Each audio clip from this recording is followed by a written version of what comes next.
ভেনেজুয়েলায় সামরিক অভিযান চালিয়ে দেশটির প্রেসিডেন্ট মাদুরো ও তার স্ত্রী সিলিয়া ফ্লোরেসকে তুলে নিয়ে যায় যুক্তরাষ্ট্র।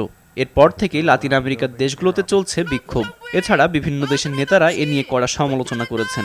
তবে ট্রাম্প স্পষ্টভাবেই জানিয়ে দিয়েছে, সুষ্ঠুভাবে ক্ষমতা বদলের আগ পর্যন্ত তাদের নিয়ন্ত্রিত সরকার থাকবে ভেনেজুয়েলায়।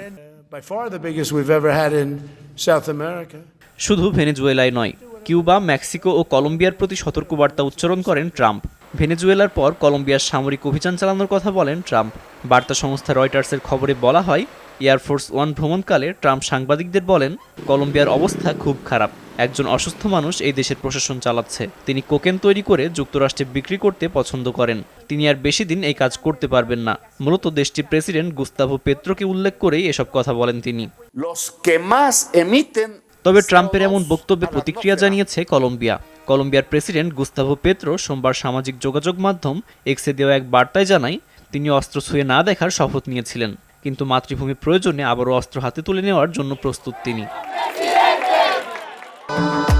ভবিষ্যৎ হোক নিরাপদ, বিনিয়োগ হোক বিশ্বস্ত, আর আমার পছন্দ সল্ট বে। ওয়েলকাম টু সল্ট বে। কিউবার শাসন ব্যবস্থা বদলে দেওয়ার ইঙ্গিত দিয়েছে ট্রাম্প। শীঘ্রই দেশটির কমিউনিস্ট সরকারের পতন হবে বলে জানিয়েছে তিনি।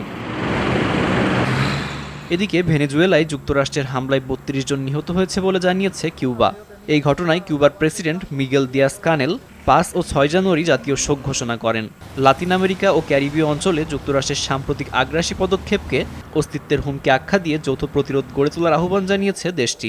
ভেনেজুয়েলায় যুক্তরাষ্ট্রের সামরিক হামলা ও রাজনৈতিক হস্তক্ষেপের প্রেক্ষাপটেই এই আহ্বান জানান কিউবার পররাষ্ট্রমন্ত্রী বুনো রদ্রিগেজ।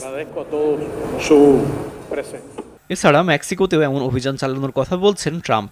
তার মতে, যুক্তরাষ্ট্রে মাদক প্রবেশের অন্যতম বড় পথ মেক্সিকো। এই মাদক আসা বন্ধ না হলে তিনি প্রয়োজনে সেখানেও সামরিক অভিযান চালাবেন।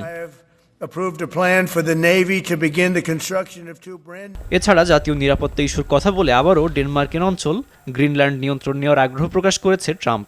বিশ্বের বৃহত্তম দ্বীপ গ্রিনল্যান্ড খনিজ সম্পদে সমৃদ্ধ। দ্বীপটির বিপুল সম্পদ অনেকের আগ্রহের জায়গা।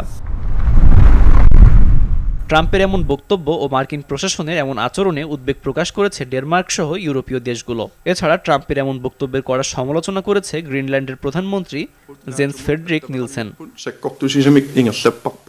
আব্দুল মালেক, RTV।